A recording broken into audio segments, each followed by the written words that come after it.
Can you view that? Yes, sir, we can view it. Yes.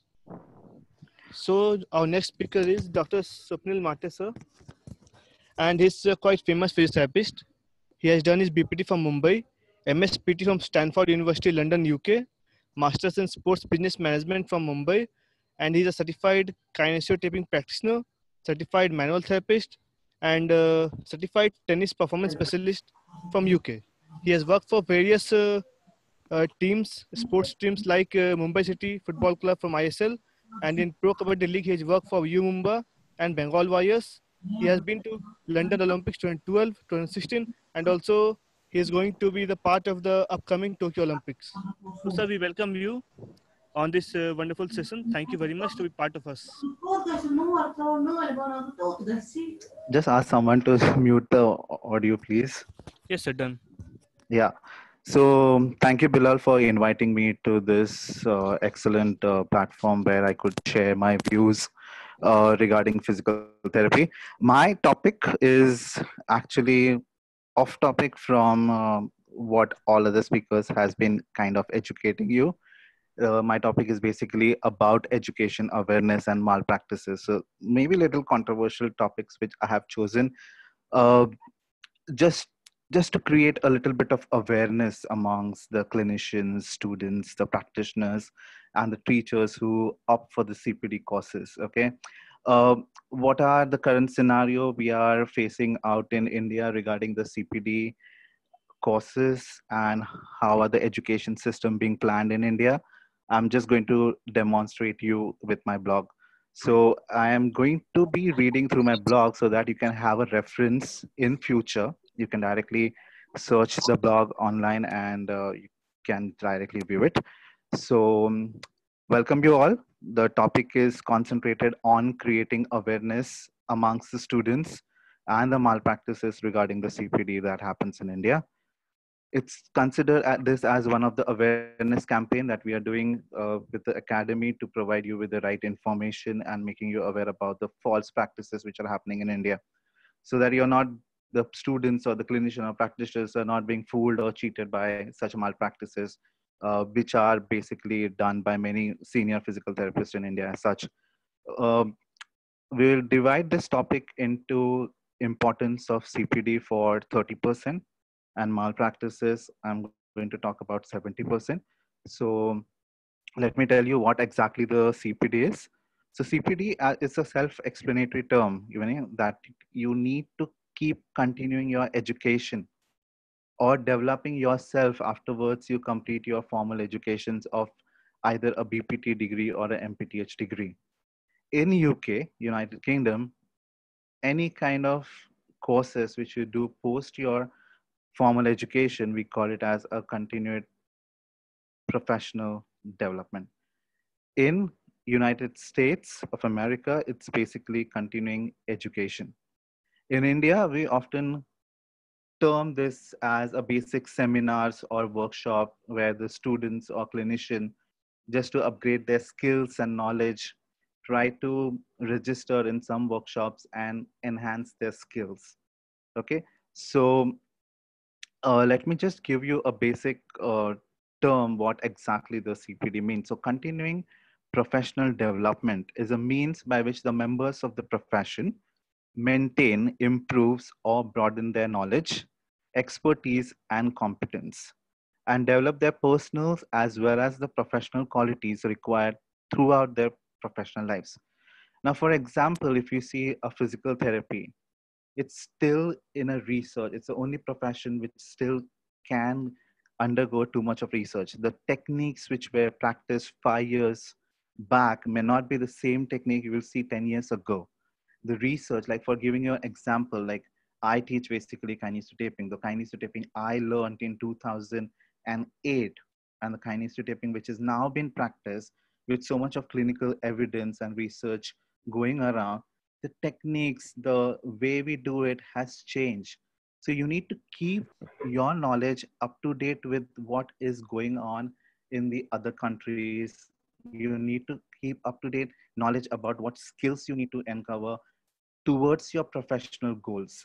So CPD is basically like a maintenance your enhancement, and your extension of knowledge.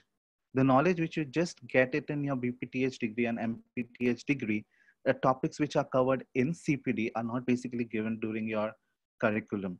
These topics are something which are not included in the physical therapy curriculum, but are helpful for your clinical practice to enhance your skills and to get a better outcome towards the patient.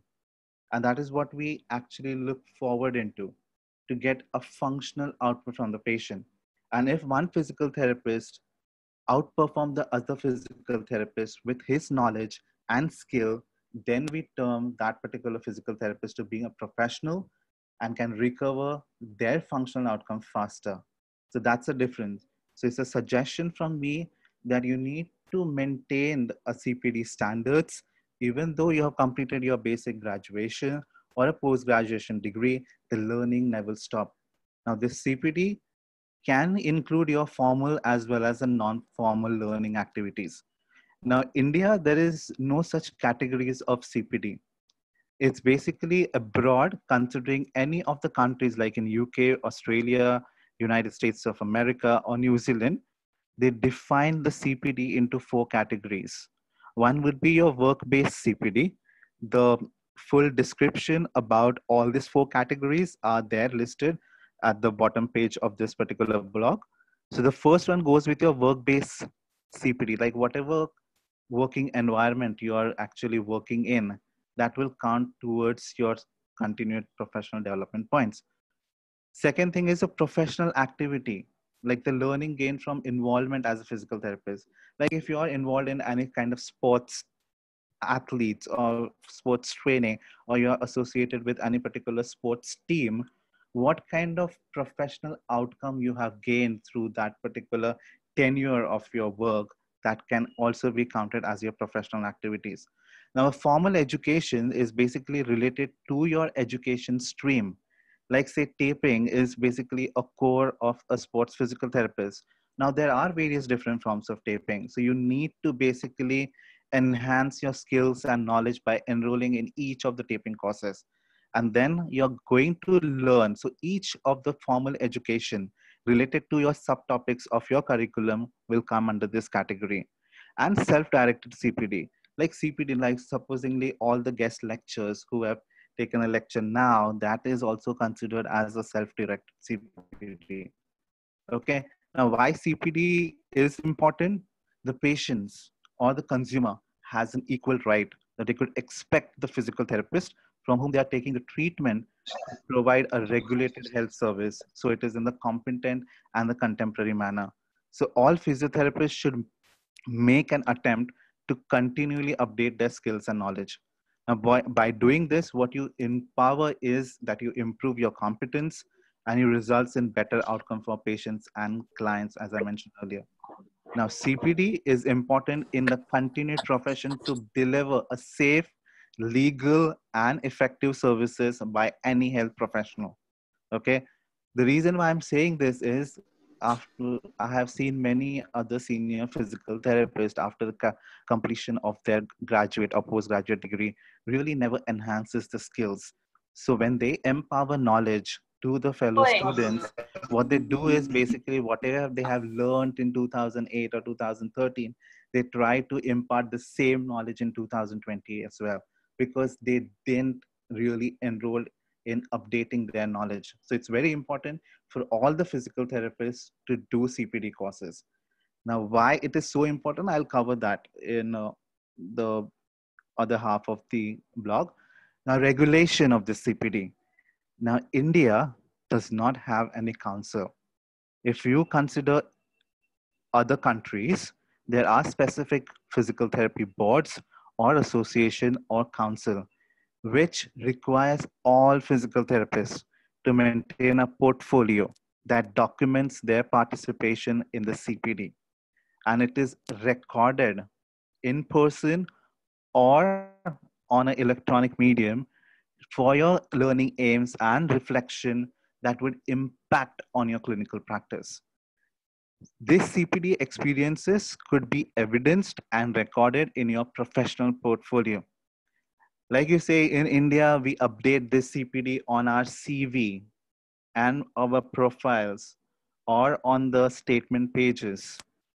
This does not get checked anywhere in India. Like I can falsely claim in my CV any particular topic which I, because there is no regulatory body who can actually sanction that particular CPD or we can authorize that. And that's the reason why many physical therapists makes a disadvantage of this particular education system in India and try to portray a false image in front of the students. Not only students, when you apply for a job, if they false interpret any information in the CV, the other physical therapist who has worked hard and enrolled for the courses and the physical therapist who just falsely represented it on the CV, they kind of get into a bad leverage. Now, as I mentioned, in India, there is no central independent council who can regulate and govern the terms and condition which is required for CPD. So any XYZ senior physical therapists are eligible to take a classes. And what impact does it have is the students learn the wrong information because such senior physical therapist has not completed their formal education considering all the topics what they taught from the founder or from the right association they have educated from. So since there is no council, or even if there is some council, like Maharashtra Council is there, Gujarat Council is there, Haryana Council is there, but inactivity of that council members and unprofessionalism towards our physical therapy field, such CPD education awareness is highly ignored. So students are left with no choice but to come under the influence of whoever gives false information on their posters, on their websites, and on their professional update forms. People have gone up to an extent that I have even writing MIAP as their professional degree, which is often misinterpreted by many general public that it's kind of a degree, but it's basically a member of IAP. So that's how the problem starts. And this all acts of malpractices begins. Now, if you see the education system of physical therapy, it's not under any recognized body. So the undergraduate levels education, if you really see, it's very basics. And even if you enroll for any postgraduate curriculum in India, most of the teachers are not well versed with the advanced technique which is there in the sports arena as well as in the advanced sports medicine and the orthopedic condition. So most of the students when they enroll for the postgraduate curriculum are often inclined towards doing the self studies. Clinical research are not much emphasized because most of the colleges either lack the funds or the lack of infrastructure to carry out. So the basic, if you see, most of the research coming from India is very at the nascent stage. Students therefore opt for this advanced particular courses with the private tutors or the institution. Now, what happens with this is there is too many registration or admissions and too many colleges out there in India. So the demand is less and the supply is more. And most of the senior physical therapists who are into malpractices takes the advantage of this situation. And when this situation arises that the students are not being taught in colleges, they come out to learn the new techniques which are available in the market. And many senior physical therapists, they will either self-study from some books or they can reference from YouTube. And without even having a basic knowledge, they start to teach the subject. And that's where the young physical therapist who really wants to acquire the knowledge from a good physical therapist who is a good mentor or a teacher from them kind of falls into the hand of such malpractices. Now, there are very few physical therapists from India. We really have done research more on this from last 5 to 6 months during this COVID pandemic situation.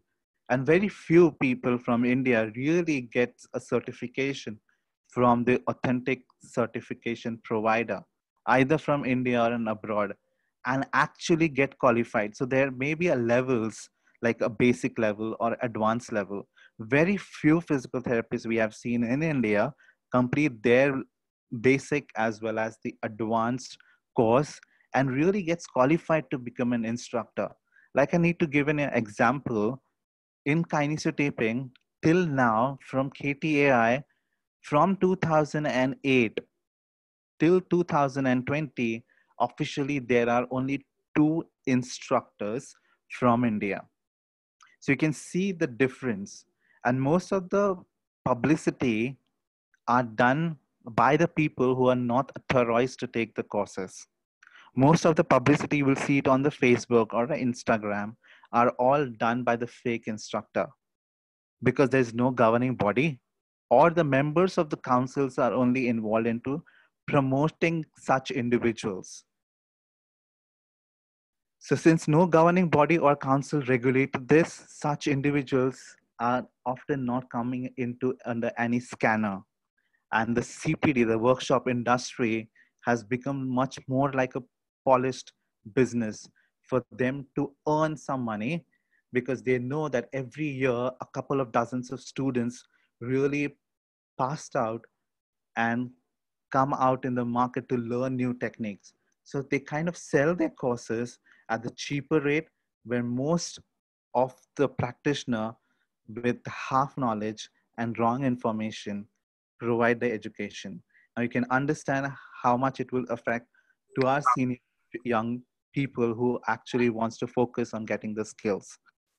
Now I would have to like to have a suggestion here in case if any of the students or clinician or practitioner really wants to learn a good advanced technique, I would recommend them to do it from the authorized person or from the founder or the person who has been authorized by the founder. Then you are going to learn the right technique. If you learn from a quack physical therapist or unqualified professionals, you will always gain the knowledge what they have grabbed. So false informations are often being presented in India. So if I give you a little statistical data, on an average in India, 4 to 5 new self-acclaimed instructor who self-presented them as an instructor with the sophisticated institute name and the trademark get registered annually with the Indian government. So with this half-learned knowledge and the poorly applied technique and mere months of experience, like they really don't experience or do an expertise on the technique, but they start to teach. Such false malpractices often leads to poor quality in presented to the public health to put it in danger. Also, the poor quality of education is being delivered or served to the students. And it's basically a chain. So a XYZ person has learned a bad technique or incorrect technique. That same technique has going to followed years after years after years. And the most of the people consider this as a placebo effect when you're not diagnosing the problem correctly. So when you the any persons are involved into a fraud or a fraudulent activity, it actually degrades our beloved profession, the physiotherapy. And the people who are actually putting their efforts or getting a right knowledge from the right source, who waste their time, money, clinical experience, and research in particular topic, it's kind of demotivating for them. So as the students, we have listed down few points which is far more important whenever you choose to learn such techniques, because I see in near 20 years from now also there won't be any of these technique included under your physical therapy curriculum.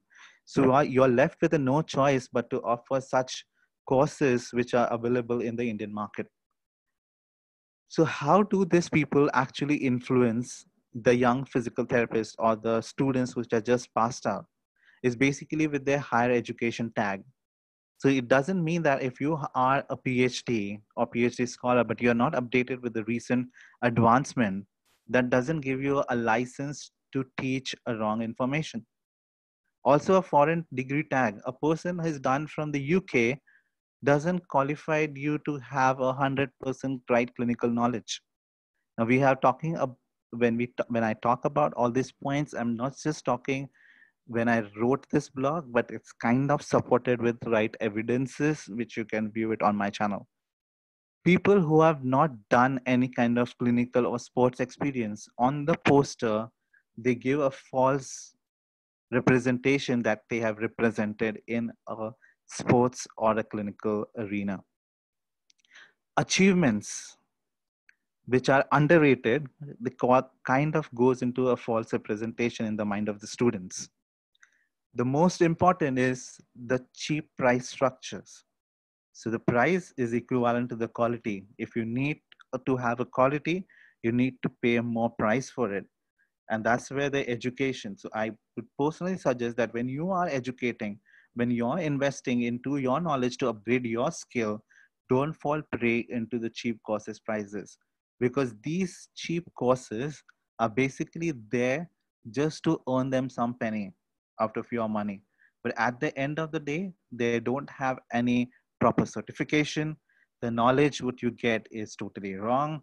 The information you pass to your further generation is also wrong. Some people in India also claims to be a founder of the technique. Like, to give you an example, like ISTM, the instrument assisted soft tissue manipulation, is a really very advanced technique in the considering the orthopedic as well as sports. Now, without having a basic foundation degree, some people just go to abroad, learn few techniques, come back to India, and just name themselves as a founder. Now, since there is no one to look after that particular misinformation what you provided on the poster, the students who doesn't know anything about what's going on in the market falls prey to this kind of founders technique. In India, till now, there has been no founder of any particular technique. Anyone who claims to be a founder of this particular technique are giving you a false hopes. We have also noticed people copy most of the contents from abroad books, and they try to self-publicize their book. Now this is really very harmful to our education system.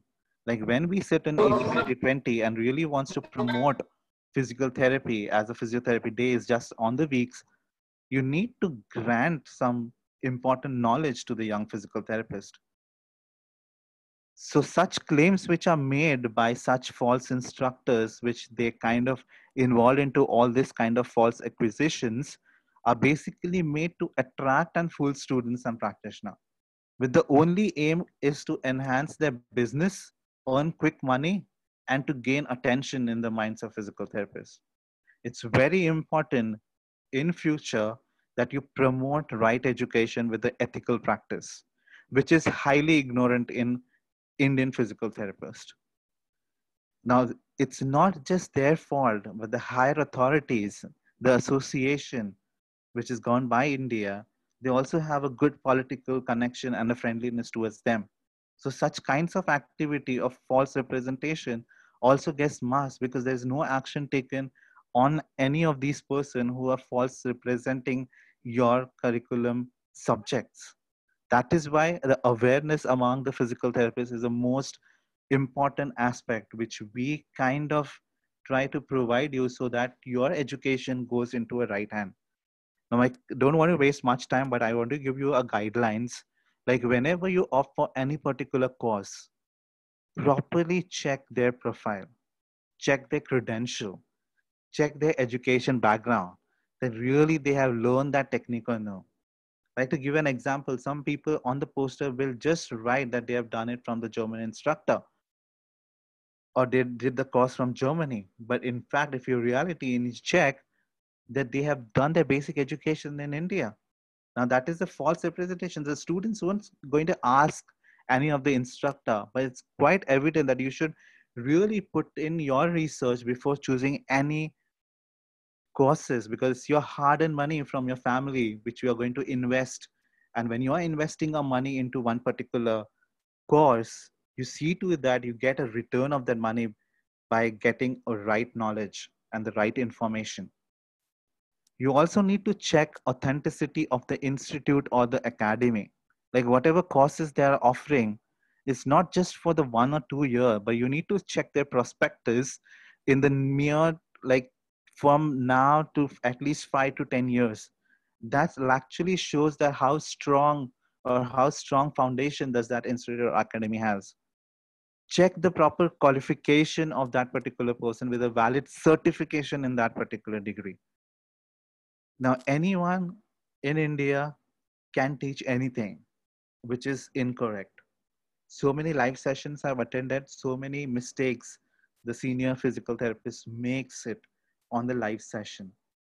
So the imparting the knowledge is with very much wrong information.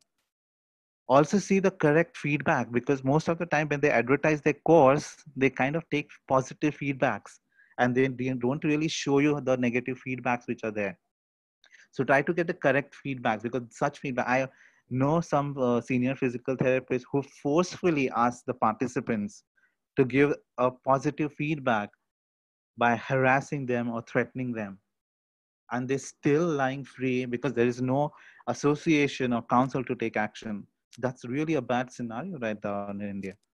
Also check the clinical and sports experience. Like, any sports experience doesn't count. If you just worked for 2 days for any badminton event, that is not calculated as a sports experience. You're just going there as a doctor. But what some people portray it as, that they have worked with this team, they have worked with the BCCI, they must have gone basically for 1 or 2 days as a replacement therapist. But when they portray it on the poster, they don't portray the right information to you. Okay. So do not fall prey to this false advertisement and the trademark claims. Track the record and the activity of the instructor. Are they really doing research? Are they really updated with their knowledge? And always try to invest in gaining the knowledge from the right source and not just do the courses for the certification basis. Do not have a blind faith on any instructor. Like, don't blindly follow them. Ask them questions. So when I teach, I always ask the students, so basically, to ask the questions to your researchers, ask the questions to your instructor, so that whatever doubts you have can get clarified there and there itself. Until if you're don't not asking, the instructor will always be at a high confidence level to impart any XYZ knowledge to you. So it's not just a responsibility of the instructor, but it's also a responsibility of the clinician, practitioner, and students to appropriately ask questions regarding the subject. Do your basic study before you enroll any courses. So it's the high time that the students and the practitioner to create awareness and to stop such malpractices, because the future is really in danger if you start having a bad education in your professional upliftment of this particular profession. So basically, just to list few of the malpractices, there's no expertise of the instructors. Mostly they are incompetent. They try to portray with a fake certification or a dealership. Most of the courses you will see are coming with the cheap prices just to enroll or take the registration. Low quality educations are being basically provided. Many false accusations or false claim of being a founder or any particular trademark of any particular technique. This kinds of goes into negligence in the health services, which may put public health in danger by doing all such unethical practices.